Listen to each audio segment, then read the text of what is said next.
Hello again, everyone. This is Ken Kibler, Director of Training and Client Business Support for eTruckBiz. We're a couple minutes shy of the top of the hour here. We will let the attendee list grow and get started shortly after the top of the hour. So please sit tight for a couple minutes. Thank you very much.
All righty, the attendee list seems to have leveled off here. Once again, this is Ken Kibler, Director of Client Business Support for eTruckBiz. Want to thank everybody for joining us today. Today we're going to talk about some of the normal stuff with the volume, some productivity trends. Then we're going to get into some of the changes through FRO, which are significant and are centered around Network 2.0. So if you have any questions, please put them in the chat or the Q&A, and we will get to those. So without further ado, I'll turn this over to Jeff Walczak. Okay, so thanks for being here again, Tuesday afternoon. And we need to let you know that eTruckBiz is not sponsored, endorsed, approved, or otherwise affiliated with FedEx Corporation. Okay, this week's or last week's volume trends. Keep in mind the week before was skewed because of a data issue when you see this. So, but even still, pickup stops kind of hanging in there. Not too healthy, but packages going the wrong way, right? On the delivery side, that's not good. That's a pretty bad slide. Stops, and then of course packages. That's not real good. So hopefully we made it up in productivity, right? Routes dispatch, that's good. Going down a little bit. Oh no. That's not the way to go. It's 5 stops under the trend line if you were to figure that out. So I know we've talked to a lot of folks about, well, I'm training folks for peak. Okay, got it. But you still got to pay your bills, right? So got any tips there, Ken? Yeah, I mean, I think you really, this is with the time where you encourage your regular drivers to take some time off because peak is going to be here in less than 3 weeks, and it's going to be an intense peak, and they're going to want time off then. So I would encourage you to still run at your planned stops per dispatch and put the work on some new people if you want to get them trained. So definitely would encourage you to do that because, as Jeff said, you still got bills that you got to pay. So do you know your easy number? Do you know what that is? It's the average number of stops per dispatch you need to achieve your financial plan. Do you have a financial plan? It's right there on the front dashboard of your boss system. If you have, if you're in the subscribe to the software and whatnot. If you don't know what it is, what's it costing you? Does FedEx calculate this for you? No, they don't. Do they provide you with a budget or expense plan? No. If you want one, we'll tell you at the end how to get one. Very important, and especially what we're going to show you here in a second. Very important that we go through that exercise with you. So usually we have some news about stock or UPS or something going on in the industry, but the news this week is really coming from the inside. And what we mean by that is we've got some news for you, but those of you that know us, and especially me, you know that somebody's got to tell you like it is. I'm about to do that. Okay. A lot of our folks on our team tell me, don't be mad, don't be mean, don't be do this, don't do that, don't get people mad. Not trying to make you mad. I'm just going to show you something that's about, or actually we're going to show you some things that are about to happen, right? So Network 2.0 is causing many changes. And so far, most of you haven't really seen most of it yet. Even those of you that have some express volume, you haven't seen the whole thing yet, but they're making some changes in the FRO that now they're going to show you the cards, right? These changes are about to come quickly as the express volume starts to come over. These things are going to start happening. You're about to see some, but not all of the changes coming to FRO. That's what we just said. They're going to show you what really is behind the changes now. And yes, there is cause for concern. These changes should illustrate the dramatic effects about to occur in the next round of integrations. So most of you, a lot of you come to this webinar once a week, and that's cool. But you know that we've been telling you about the business support system, and we've done about 100+ evaluations in the last 3 weeks. And one of the things that we're seeing is 31% of CSPs are within 10% of or exceeding their easy number. So what that means is they're either being productive or they're not, right? So what we're saying is 31% appear to be somewhat, or some of them are, some of you guys are exceeding your easy number, which is good. In every case, those that have trucks on the road in excess of 7.25 hours are making it. So if your trucks are on the road, if you're putting enough stops on your dispatches to get to your easy number, you're getting by, you're doing a good job. There's about 30 or so percent of the folks that are actually doing that, right? If your trucks are averaging less than 7.25 hours, it shows a substandard engineered operation. It's just how it is. Folks, if you have your trucks on the road less than that, they should be on there longer. Let's put it that way. And I got to tell you something. This means you're not going to make it in Network 2.0. Why do you say that? If most of you know, or some of you know at least, FedEx is asking the operators that they think are going to make it in Network 2.0. They're asking you if you want if you want to be considered for additional operations, right? They want to know if you want to expand. They think that you can handle it. Maybe you're close to your easy number, or you're going to get there. You're going to cooperate. Those are the folks they're going to need to have around for Network 2.0.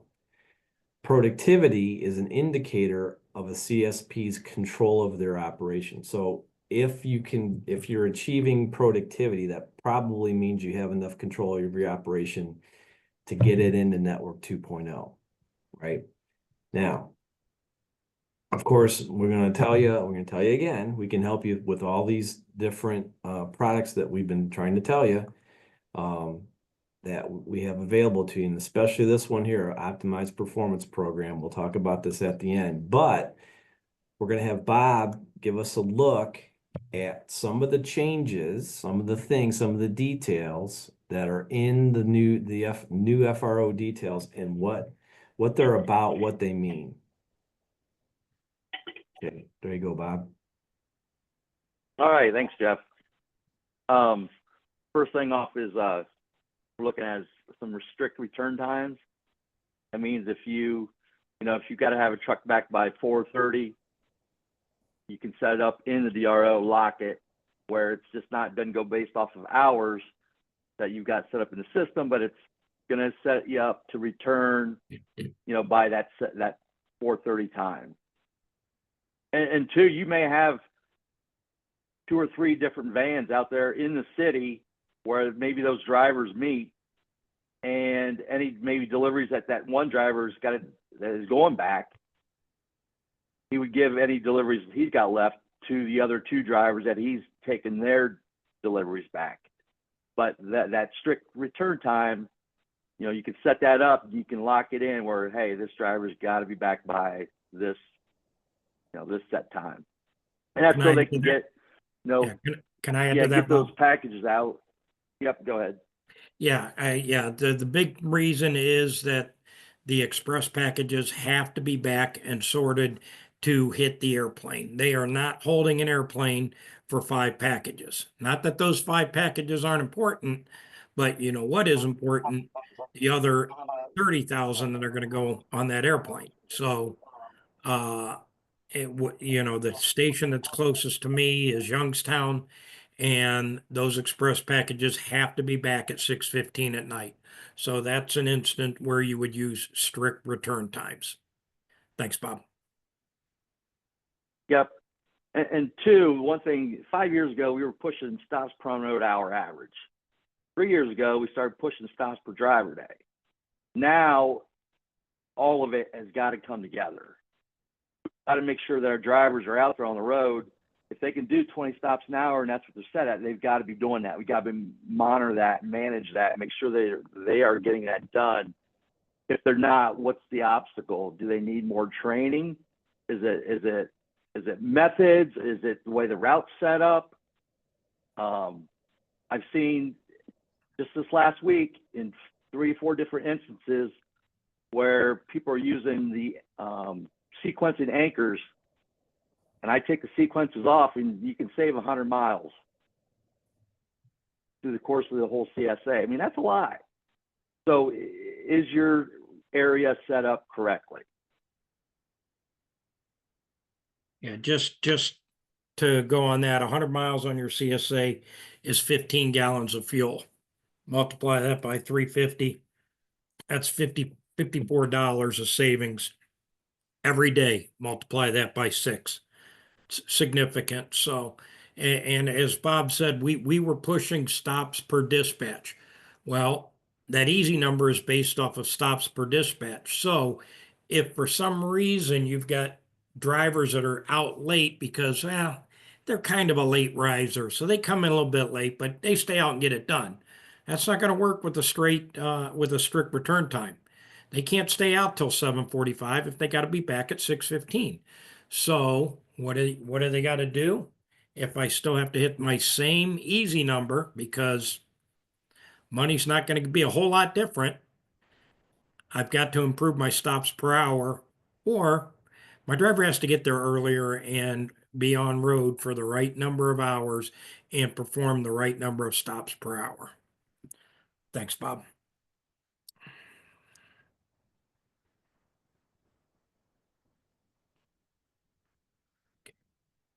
All right. All right, well, hang on. I can't do that. So anyways, strict return times are going to cause strict return times are going to cause operating windows to condense. Not only is there a strict return time for a lot of folks now, right? But what's happening to the dispatch times?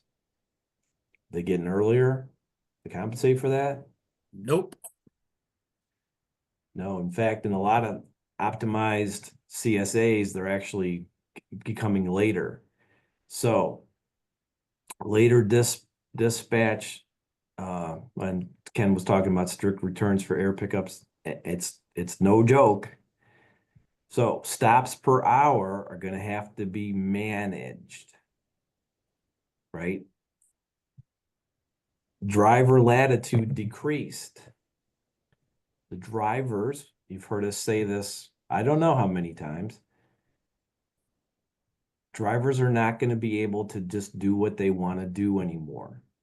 They're going to have to maintain, or you're going to have to make them maintain a certain stop, an engineered stop per hour goal, whatever you have engineered for a particular route or area. They can't start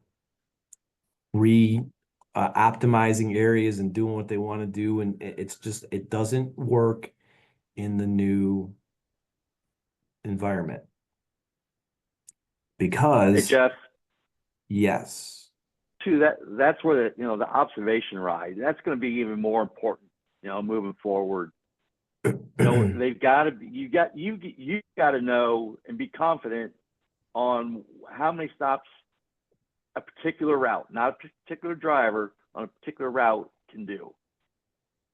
And that observation ride will help you figure that out. And yes, some drivers are going to be slower, some are going to be faster, but the ones that are slower, what's that obstacle? What training do they need?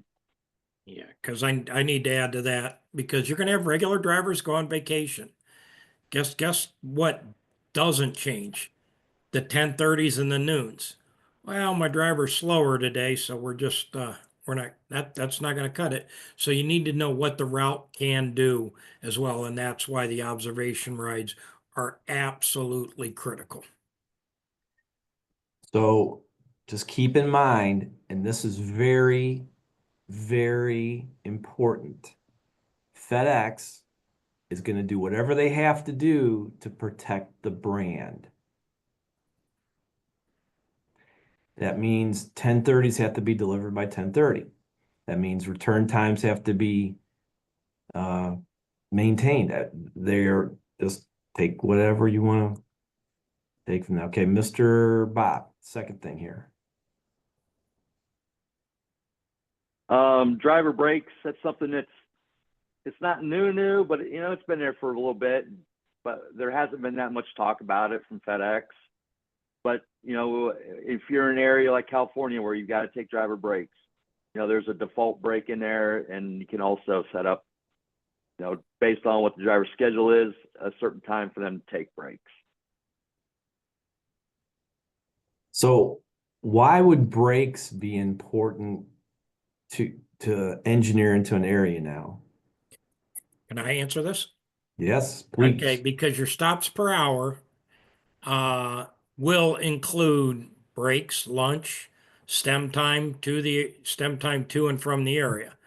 So if if you're doing 20 stops per hour and a guy or girl's going to take a 15-minute break, guess what? They're only going to do 15 stops that hour. So that's why you want the breaks engineered in there. And then when are the breaks taken is also critical. You don't want somebody taking a half an hour lunch at 11:30 when they still have 5 time definite noons to be delivered. So when will they be taken? But put them into the FRO, because it will allow you to properly plan the amount of work on each work area.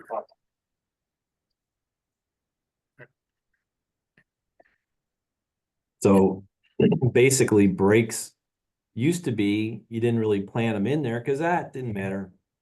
As long as they got done every day, it's all really counted, right? It matters now. It is about to matter in a big way.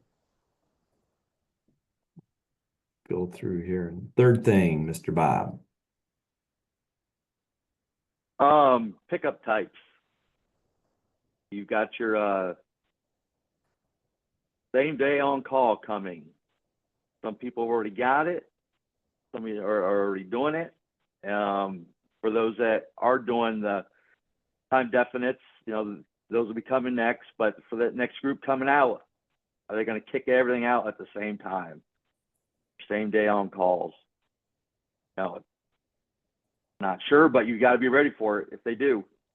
And that's what means where, you're going to have to be, drivers are going to have to be out there. They can't be back at 2:30 if they've got 3:30, 4:30. If 10 on-call pickups come in between 3 and 5 or 3 and 4, and you've only got 2 drivers out there, they're going to be able to get them all? What if another 10 come in between 4 and 5? Drivers are going to have to be out there. And if you look at your Network 2.0 packet, the number of express pickup stops is very significant, and half of those are same day on-call pickups. Got to have a truck in the area.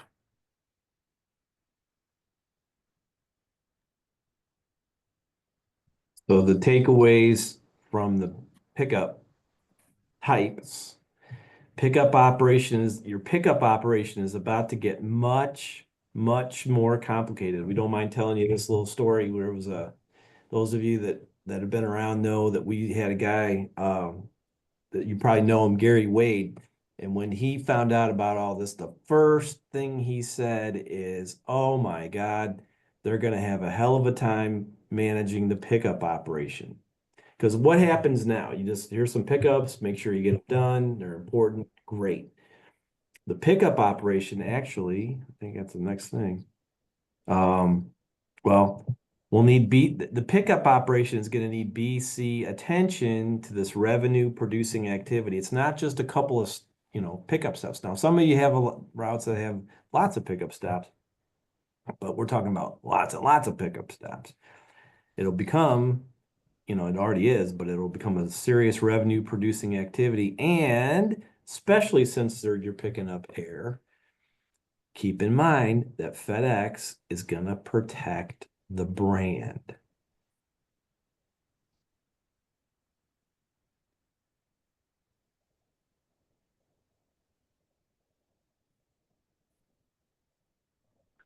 Here now, you will be able to set up pickup anchors. Just learn a little bit more about that, because that is a newer one, and that will only come into play. You have to go through your terminal to get that set up. I don't believe it's set up for everybody, but you've got to go through your terminal and request that. The AO does request that you are able to use pickup anchors. And from what I can tell so far, it looks like it's still just your regular anchors, but you're also designating them as a pickup anchor too. But as we get closer, we'll start to figure that out and relay the info. When would a CSP want to utilize pickup anchors, Bob? If they've got, a huge pickup, if they got one anchor that's got 15, 20 different pickups in, and they've got other people that get done around the same time where they can set it up as a pickup anchor. And I think they can set up as distribute, or you can make somebody available to go in to make those pickups. That way you don't have one person trying to get everything. And we all know it only takes one accident out there in front of you, or one roadblock, or whoever, whatever happens out there on the street, to throw off your whole day. And all of a sudden you're scrambling to get to every one of them.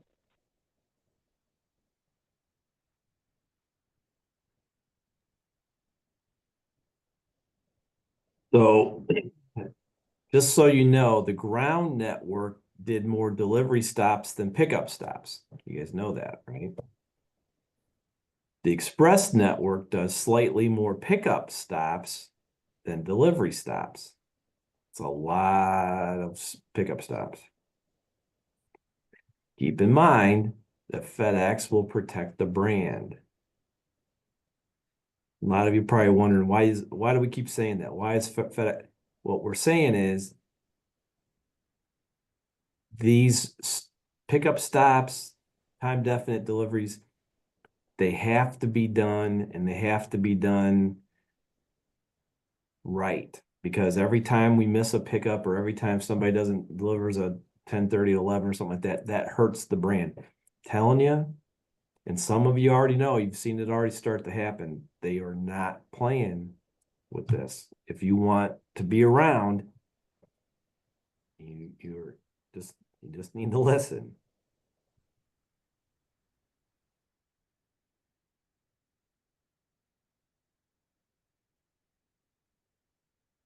Again, this is new, something new's come out. It's been out for a bit, but there hasn't been too much talk about it. But it looks to be as if you want to set up for a driver or BC to take stops out to other drivers. You can now set that up as a cartage route. And those packages will go to there, and then from there you go out and meet your drivers and disperse them out to your drivers. But it does not show, it doesn't route anything on that van. So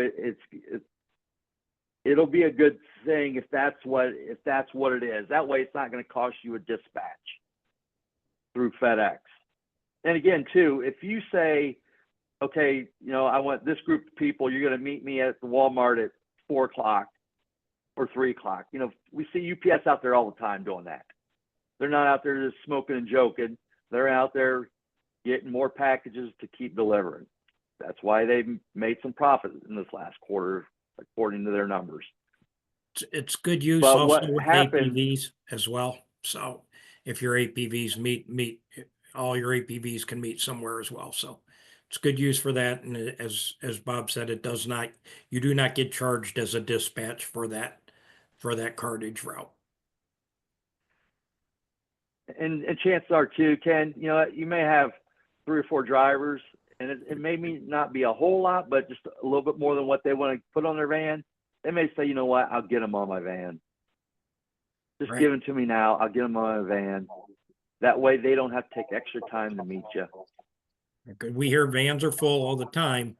If you could hold off the 7,000 and 8,000 section, put it on a cartage route, and run that out to the driver, lo and behold, he's got capacity, and chances are those 7,000 and 8,000s are residentials that are going to be done late in the day. It's also another use for the cartage route.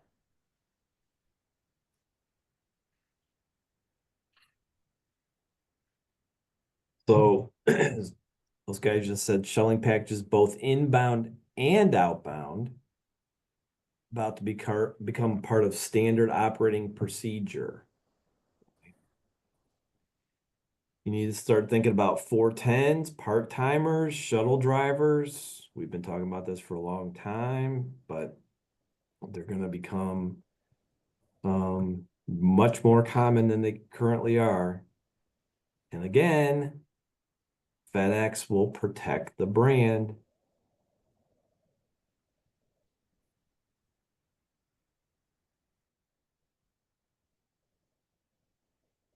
In the anchor area enhancement, talks about waypoints. It just allows you to look at just all your deliveries, all your pickups. Gives you a different way to look at everything versus having everything all jumbled together. Now you can look at your pickups separately, which is a nice feature. And then here, it just talks about the same day on-call pickups. That's going to be the highest assignment hierarchy now. Then stop overrides will fall in line and time of day specific pickups, all day pickups, regular anchors, and geographic proximity. But the same day on call pickups will be #1 priority now.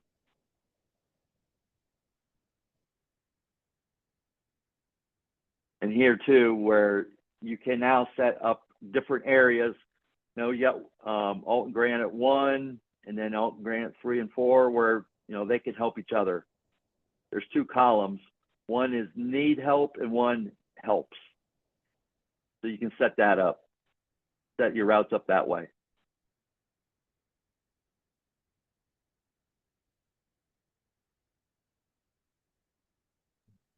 Okay, so the bottom line is, and we've seen, some of you have already seen this now, the new optimized CSA packets and plans and whatnot that FedEx is distributing to some folks. There is little or no extra money to hire staff. Why? Because they believe that you have capacity. We already said that most folks are operating, their vans are out on the road less than 7.25 hours. Therefore, they think you have capacity. So they're not, you already know this, they're not going to necessarily pay that much more. However, there is some incentive to doing time definites, and your revenue is going to go up anyway because there's extra stops and packages. That's good. Anyway, that's why this whole thing we're trying to show you is why we've been working on the business support system, because it provides help and answers for the shift in the operating model. Right? It's the 3 different packages. Most of you know what this is about, but especially this one, this is what we're talking about today. Solutions provided by the OPP, or if you need to implement 410s, there's a way to do that. You don't just snap your fingers and change everybody over to 410s. There's actually a way to do this. Or if you want to include part-timers, there's a methodology to that too. Route engineering, which is what we just tried to go through briefly here. It's much different. The FRO is different than what the DRO was, and it isn't too different, except for there's many different things that are happening in there now, and hopefully you just saw some of them, right? And pretty much nobody right now has pickup routes, but you may have not just pickup routes, but you might have a whole pickup operation depending on where you're at in the afternoon, which could be a whole nother operation that you would end up having to add on. So there's a lot of things going on there. We're looking at dynamic anchors. Everybody kind of knows what that is now. But anyways, if you have a new BC or whatever, you want to get some help, whatever, with different things, that's what the OPP program is all about. We can help you through this, right? Business support system enables elimination of non-revenue producing activity, so you can concentrate on revenue producing activity. It's going to become much more complicated, right? So if you want to go through, and a lot of you have, but there might be a few of you out there that still haven't done this yet. If you want to go through and get a presentation, we can go through and get you your easy number, get you your standard budget, your expense plan, all the different things that go along with the seeing what the programs are all about. You can make an appointment with Becca. That's how you get a hold of Becca. And Mr. Ken, why don't you see if you have any question? Yep. Looks like we got one question. Just says, is your trend data from FedEx nationally or from the subset of your subscribers? Jeff, you want to answer that one? So we have subscribers everywhere in the country, from Seattle to Miami, San Diego to Maine. It's all over the place, but it is from our subscribers. So you might have a different, your particular operation, of course, may have be a little different than what we're showing, but the overall trend, it's a significant set of data from the overall picture. So it's pretty good data. I want to kind of reiterate about the observation ride and getting your operation where you want it. You're coming into peak now, you've got new drivers. Observation rides and training the methods is the best way to prepare that new hire to do the job right, and it will benefit your operation. What can you do with existing drivers? If they're not hitting their stops per hour goal, what do you got to do? You get out and you ride with them. Do they know their goal? Do you know their goal? So that's what encourage you to get your easy number and then set goals by route communicate the goals by route. And if a driver cannot hit it, guess what you got to do? You got to get out and ride, or your BC's got to get out and ride with that driver. Because as Jeff said, the windows are going to condense. Driver, well, he gets in here late. He gets in there at 11, but he stays out till 8 o'clock. He gets it done. That's not going to be an option in Network 2.0. And you know, that person come in at 11 o'clock and stay until 8. Quite frankly, it's not fair to your BC. Your BC's got to worry about that person getting done every day. And so get some set start times, set the rules, manage the rules. As Jeff said, people who perform well will be offered opportunities, but you have to be in control of your operation because FedEx is going to protect the brand. So, okay. It's thanked us that our sample does seem very representative. And we've noticed that because of where the customer base is and the number of customers that we have. So we are comfortable with those numbers, and how our numbers trend seems to be what happens out there in the real world. Bob or Jeff, anything to add? Sir. Okay. Once again, thanks for Nope. joining us. Please, if you want to know more about observation rights, reach out to me. It is critical that you do these and that you get your operations tighten up. It's going to benefit you in peak. It's going to benefit you in January with cutbacks. And if you're Network 2.0 in January, February, or March, you're going to be ready to go. Is line haul being impacted by Network 2.0? Absolutely. All the networks are being combined. It's a great opportunity for line haul because the FedEx Express line haul drivers, they will not be employees of FedEx anymore. They might work for a TSP. So yeah, there's going to be a lot of opportunity for service providers to become line haul or what are TSPs as well. All right. Well, thanks everybody for your contributions. We don't talk to you before next week because we will be back here again same time next week. Please have a safe and profitable week. Thank you very much.